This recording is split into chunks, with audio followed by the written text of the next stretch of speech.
കാർലോയുടെ അതേ ക്ലാസ്സിൽ പഠിക്കുന്ന ഹെലേന എന്ന പെൺകുട്ടി കുറേ ദിവസങ്ങളായിട്ട് ക്ലാസ്സിൽ അശ്രദ്ധയോടെ ഇരിക്കുന്നതും വളരെയേറെ ദുഃഖിതയായിട്ട് അവൾ ആരോടും മിണ്ടാതെ ഏകയായി മൂകയായിരിക്കുന്നത് കാർലോ പ്രത്യേകം ശ്രദ്ധിച്ചു.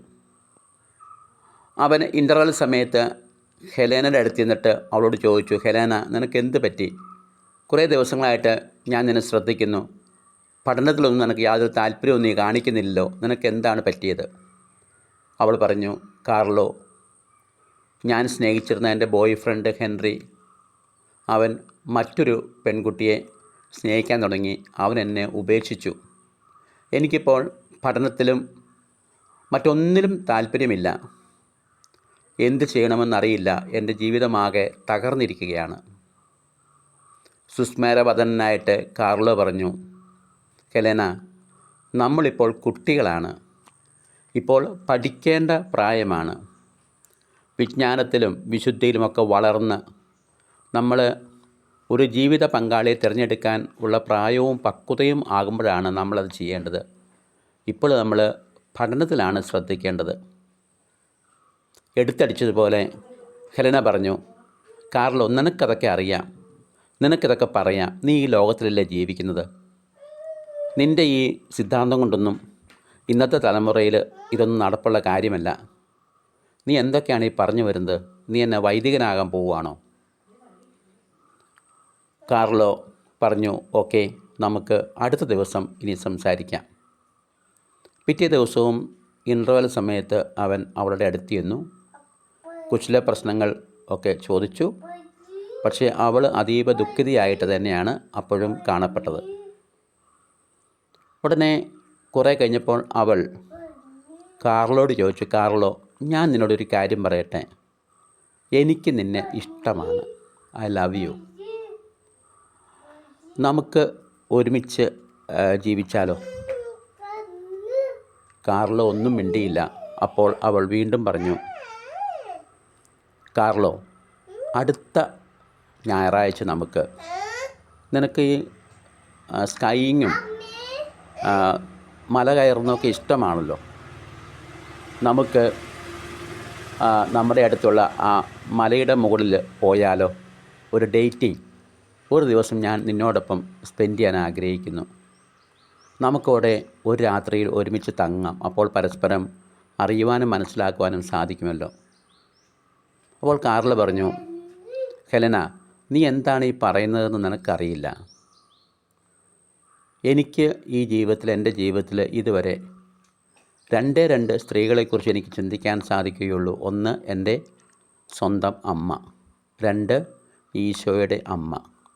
ഇവർ രണ്ടുപേരുമല്ലാതെ മറ്റൊരു സ്ത്രീയെക്കുറിച്ച് എൻ്റെ ജീവിതത്തിൽ എനിക്ക് ചിന്തിക്കാനായിട്ട് സാധിക്കില്ല. നീ ദയവ് ഇത് മനസ്സിലാക്കൂ. അവൾ വളരെയേറെ കെഞ്ചി പറഞ്ഞിട്ടും തൻ്റെ ഇംഗിതത്തിനൊന്നും കാർലോ വഴങ്ങുന്നില്ല എന്ന് കണ്ടപ്പോൾ അവൾ അവസാനത്തെ കൈയെന്ന വണ്ണം കാർലോയോട് പറഞ്ഞു, എങ്കിൽ കാർലോ, നീ എനിക്ക് ഒരു ചുംബനം തരുമോ? കാർലോ പുഞ്ചിരിച്ചുകൊണ്ട് വീണ്ടും അവളോട് പറഞ്ഞു, ഹെലന, ഞാൻ നിനക്ക് ഒരു ചുംബനം തരുന്നത് കൊണ്ട് നിനക്ക് ആത്മീയമായിട്ട് അതുകൊണ്ട് എന്തെങ്കിലും നന്മയും ഗുണവും ഉണ്ടാകും എന്നുണ്ടെങ്കിൽ ഞാൻ നിനക്ക് ഒരു ചുംബനം നൽകാം എന്ന് പറഞ്ഞുകൊണ്ട് അവൻ വളരെയേറെ സ്നേഹത്തോടെ, അതിലേറെ വാത്സല്യത്തോടെ, ദൈവികമായൊരു ചൈതന്യത്തോടെ ഉള്ളിൽ പ്രാർത്ഥിച്ചുകൊണ്ട് പരിശുദ്ധ അമ്മയോടും വിശുദ്ധ മിഖായലിനോടും തനിക്ക് ഏറ്റവും ഇഷ്ടപ്പെട്ട വിശുദ്ധ ഡൊമിനിക് സാവിയോടും ഉള്ളിൽ പ്രാർത്ഥിച്ചുകൊണ്ട് അവളുടെ നെറുകയിൽ അവൻ കുനിഞ്ഞ് ഒരു ചുംബനം നൽകി. ആ നിമിഷം ഒരു ഇലക്ട്രിക് കറണ്ട് പോലെ അവളുടെ ശരീരം ആകെ ഒരു പ്രത്യേക ഒരു ശക്തിയാൽ നിറഞ്ഞു. അവളുടെ ദേഹം വിറയ്ക്കാൻ തുടങ്ങി.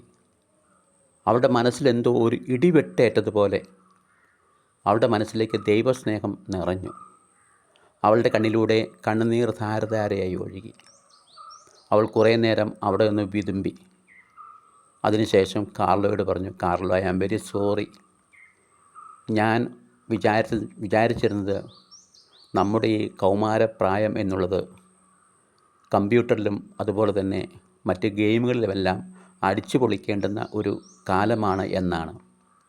പക്ഷേ നീ എന്നെ നെറുകയിൽ ചുംബിച്ച ആ നിമിഷം എന്തോ ഒരു ചൈതന്യം എന്നിലേക്ക് കടന്നു വന്നു. എനിക്ക് ദൈവത്തിലോ ദൈവിക ശക്തിയിലോ അത്ഭുതങ്ങളിലൊന്നും ഒരു വിശ്വാസവും ഉള്ള വ്യക്തിയല്ല. പക്ഷേ ഇപ്പോൾ എന്തോ ഒരു ഈശ്വര ചിന്ത എൻ്റെ ഉള്ളിലേക്ക് കടന്നു വന്നതുപോലെ, ദൈവത്തെ സ്നേഹിക്കണം എന്നുള്ളൊരു ചിന്ത എൻ്റെ ഉള്ളിലേക്ക് കടന്നു വന്നതുപോലെ. Thank you Carlo, thank you so much. എനിക്ക് വേണ്ടി പ്രത്യേകം പ്രാർത്ഥിക്കണം. ഞാനിതാ പോകുന്നു. ഒരാഴ്ച കഴിഞ്ഞ് അവൾ സുസ്മേരവദനയായി വളരെയേറെ നിഷ്കളങ്കമായ രീതിയിൽ പാറിപ്പറക്കുന്നൊരു ചിത്രശലഭത്തെ പോലെ കാർലോയുടെ അടുത്തേക്ക് ഓടി വന്നിട്ട് പറഞ്ഞു, കാർലോ, ഒത്തിരി നന്ദി. നീ എൻ്റെ ജീവിതത്തെയും ജീവിത വീക്ഷണത്തെയും മാറ്റിമറിച്ചു. ഞാൻ ഇന്നലെ പള്ളിയിൽ പോയി നല്ലതുപോലെ ഒന്ന് കുമ്പസാരിച്ചു. എൻ്റെ മനസ്സിൻ്റെ ഭാരമെല്ലാം ഇറക്കി വെച്ചു. എന്തോ ഒരു ഭാരം എൻ്റെ തലയിൽ നിന്ന് ഒഴിഞ്ഞു പോയതുപോലെ. ഞാൻ ഇന്നലെ പള്ളിയിലിരിക്കുമ്പോൾ, ഞാൻ പരിശുദ്ധ അമ്മയുടെ രൂപത്തിന് മുന്നിൽ ഇരുന്ന് പ്രാർത്ഥിക്കുമ്പോൾ ഞാനൊരു തീരുമാനമെടുത്തു. കാർലോ, ഞാൻ എൻ്റെ ഈ സ്കൂൾ പഠനത്തിന് ശേഷം ഒരു കന്യാസ്ത്രീയാകുവാൻ തീരുമാനിച്ചിരിക്കുകയാണ്. ഇത് ഉറപ്പാണ്. നീ എനിക്ക് വേണ്ടി പ്രത്യേകം പ്രാർത്ഥിക്കണം. നീ എന്നും എൻ്റെ ഒരു ആങ്ങളയായിരിക്കും. നിൻ്റെ ഒരു കൊച്ചു പെങ്ങളെപ്പോലെ എന്നെ നീ കരുതുകയും വിശുദ്ധിയിലും വിനയത്തിലും വളരുവാനായിട്ട് എനിക്ക് വേണ്ടി പ്രത്യേകം പ്രാർത്ഥിക്കുകയും ചെയ്യുമല്ലോ. Good bye Carlo, good bye.